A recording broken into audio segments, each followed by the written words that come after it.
This is Andi Purewal for Boxing Social in association with Betfred. I'm here in London. I'm joined by Frank Smith. Frank, firstly, how are you? Very well, mate. Thank you. Lovely. Well, it was lovely outside. It's looking a bit cloudy now, but lovely setting for today's event. Certainly was. Obviously, today's event being the Taylor-Serrano press tour in London.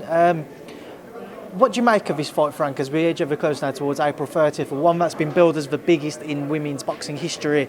Do you agree with that? Yeah, definitely. But I think, look, take away just women's boxing history, it's a massive fight. We've seen that from the ticket sales. We've seen that from the, even the exposure to the press here today and the press that were in New York. It's a huge night, and I'm happy for Katie Taylor as well and Amanda Serrano. But Katie, we've been trying to make this fight for a long time, and she's done great already in her career, but this really cements her legacy. This was the fight she wanted, and I'm glad we can make it happen. So big night, April 30, and looking forward to a sold-out Madison Square Garden.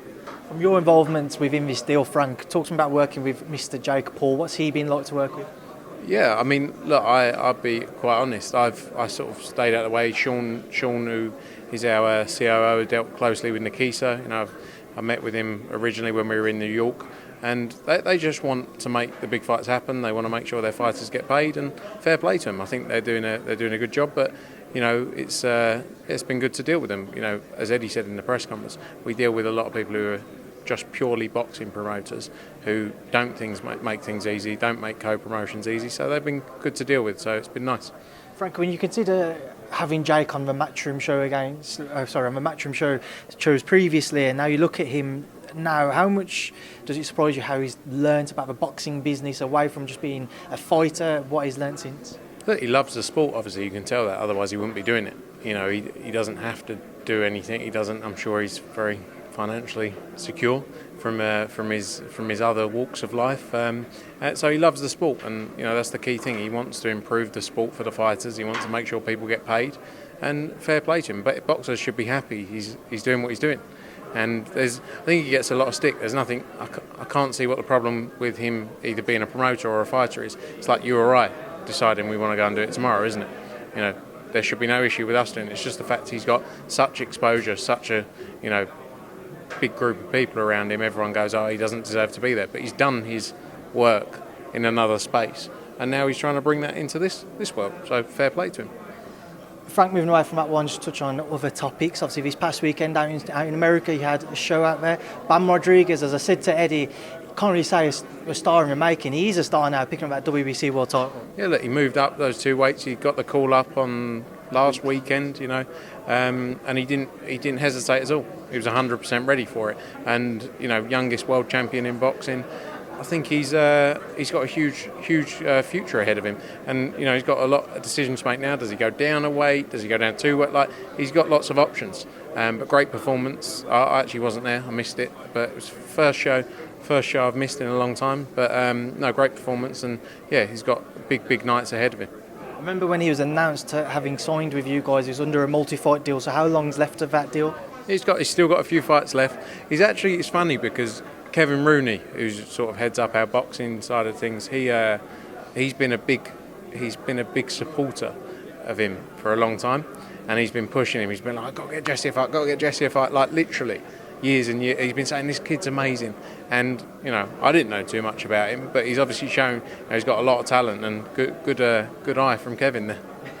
Shout out Kevin Rooney, Frank. Away from that one over in the UK, we saw Chris Eubank Jr. overcome Liam Williams. What did you make of Chris's performance and his win? Yeah, look, I thought he was very good. He was actually probably the best I've seen him in a while. I think it was because also he had a fight that he could get up for, against Liam. There was a lot of talk in the build-up.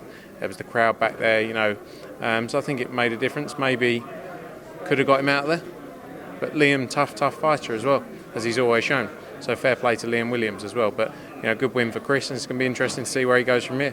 He said where he could go from here. Mr. Benn put out a tweet suggesting he'd be up for a potential catchweight fight. On your behalf, would you be interested to see Conor versus Chris? It's obviously a massive fight, isn't it? Whether there's a catchweight that makes sense, I think it's a fight for down the road, personally, and I think it is one that makes sense and will happen. Conor's 23, Chris is 32. They are in different stages of their career, but I think that's maybe in a few years one we will see. But Conor's obviously 147, Chris is 160. I don't see Chris coming down, and I think it's a big jump as well. So let's see how things play out. But massive fight for the future if it can happen. Moving away from that one, Frank, just get your thoughts on a few other topics. We haven't had a chance to catch up since the purse bids in the heavyweight division were finally settled, landing on BT. BT landing with Frank Warren and Bob Arum. Just your thoughts on their bid, which was yours was a record-breaking bid, but then theirs just happened to topple it. Just your take on the entire situation there. Yeah, look, ultimately, I think we always knew that it was going to be a very hard bid to win.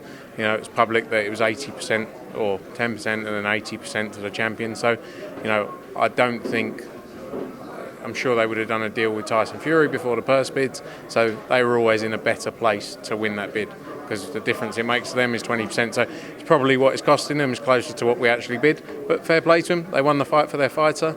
And huge heavyweight title fight. It's been a long time coming for Dillian-Whyte. You know, he's waited more than he probably should have done. So fair play to him, and a huge opportunity for him. I think he can go out there and do the business. Dillian has been silent since the fight announcement, Frank. Do you read anything into that? Silence into the fight announcement, did you say? Sorry. So yeah, Dillian's just been silent since it was announced. No, I think ultimately there's a lot of talk. Everyone's making a big deal out of everything, which are things that are normal. You know, things like the contracts are due by X date. That's standard in a purse bid. Whether it was that fight, just because of the magnitude of that fight.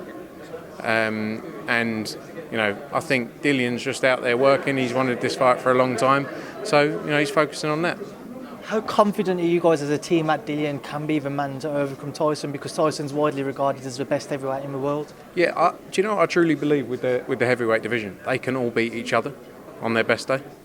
I believe that, you know. And I believe Tyson is in his position with his wins, with what he's done. He's number one. Fair play to him. But I do think they can all go in there at this highest level of the sport and beat each other. So, you know, I think I give Dillian a huge chance to go in there and do it. And then there's a massive fight for the end of this year between the winner of Joshua Usyk and the winner of White against Fury. Where do you expect to see Usyk AJ 2 land, Frank? We're working through it now. That's something someone asked me earlier about time frames. You know, an event of this magnitude, it does take a period of time to get the details together, and we're working through options now. And we're going to, you know, dealing with K2 and Alex Krasuk and Igis Klimas and all of Usyk's team and AJ's team as well to get the plans in place. So I think in the next 2-3 weeks that will all play out. Locations wise though, have you got anything in mind? There's a few. In the UK? Yeah. Only the UK, I should say. There's some other things we're looking at as well. Yeah, so, you know, again, I'm the quiet one. I just do the work in the background, and I could tell you, but I'm not going to. But there's lots of options being worked through. You know, we obviously had that period of time where certain discussions were playing out, and now it's good to have that focus 100% on, you know, to get that fight made and AJ get his belts back. How does AJ feel about this entire situation, Frank? I saw him put a photo up of you. I think it was on his Snapchat story. So I imagine you've had a meeting with him since. How does he feel about it all? Look, he wants to fight the best. He's shown that time and time again. You know, he doesn't get enough credit for what he's done. He goes in against Usyk. He could have vacated his belt. He could have said, "I'm not fighting him. I'm just going to go and," you know. But he wants to fight the best, and he doesn't get the credit for that, in my opinion. He just wants to go back in there, smash Usyk up. Being completely frank with you. You know, but it's our job as his promoters and the people who ultimately work for him to give him plans and options. You know, so that was always what we were working on. Oh, we've been attacked. There you go. No problem. Well, hopefully they're aiming for you, not me, Frank. No, I think it was going for you, to be honest. Yeah, it's our job to give him options. You know, and we wouldn't be doing our job. But his focus was always on going back in there and doing a job against Alexander Usyk. Away from that, just get your thoughts on a couple of other topics. Saw some news last week that DAZN's proposed deal to buy BT Sport has collapsed, and instead we're going to see some form of a joint merger between BT and Discovery. Just your take on that? I don't really get involved, you know, wasn't involved in any discussions with DAZN buying BT, so doesn't, you know. More so because obviously DAZN are your network partners. Look, if that's what has happened, you know, I can't really talk. I know DAZN have got huge appetite in the global territories they work in to keep building and growing. So, you know, I know they're very much looking forward to what the future holds. And, you know, I can't really speak on any particular BT deal or anything like that. But, yeah, I know DAZN are pushing very hard and lots to look forward to in the future. But on the kind of the aspect of, say, Discovery entering boxing as well now, what are your thoughts on having another kind of, it'd be a joint network type deal? Don't know how it's going to work out, but having them, BT, Sky, all of those channels across America as well, just having more competition? Yeah, I don't think it adds much because ultimately you've still got the same number of providers. They're just coming together. So they could, if Discovery and BT come together, they're going to have a good platform to build on. I don't know about long term how that plays out with the Eurosport, etc. But let's wait and see. But I think ultimately all these things, investment in sport is good. Whether it's boxing, whether it's any sport, it's good. It's what we need. I think it only furthers the growth of the sport. So. Frank, just a final topic. Obviously, everybody's waiting to see what's going to be happening in the lightweight division. I've seen various reports. I've seen Lomachenko being the favourite. I've seen Ryan Garcia being in line, provided he's successful in his next outing. Are you confident Devin Haney's going to be the man to step in though with George Kambosos next? I think it's the fight that makes the most sense. You crown that true undisputed lightweight champion. Devin Haney's 100% up for it. Well, one thing about Devin Haney, he's never shied away from facing anyone. All these people, you look at them all, like Ryan Garcia became his mandatory, Jojo Diaz became his mandatory, and they didn't actually really want to fight him. Devin Haney's always wanted to step up and take the biggest tests. And, the Kambosos fight's massive. He's got options, as you say. He's got Lomachenko. Can he wait for Ryan Garcia later this year? But I believe that Devin Haney fight's the biggest fight out there for him. And I believe it's the fight that he's probably most interested in as well. So let's see how things play out. But 100% from our angle, we want to make that fight happen. Well, Frank, we'll leave that there now. Leave you to enjoy the rest of your day. I'll catch you later this week when the Jacobs Ryder press conference and workouts and what have you begin. Thank you for speaking to me in Boxing Social. Thanks, mate. Good to see you.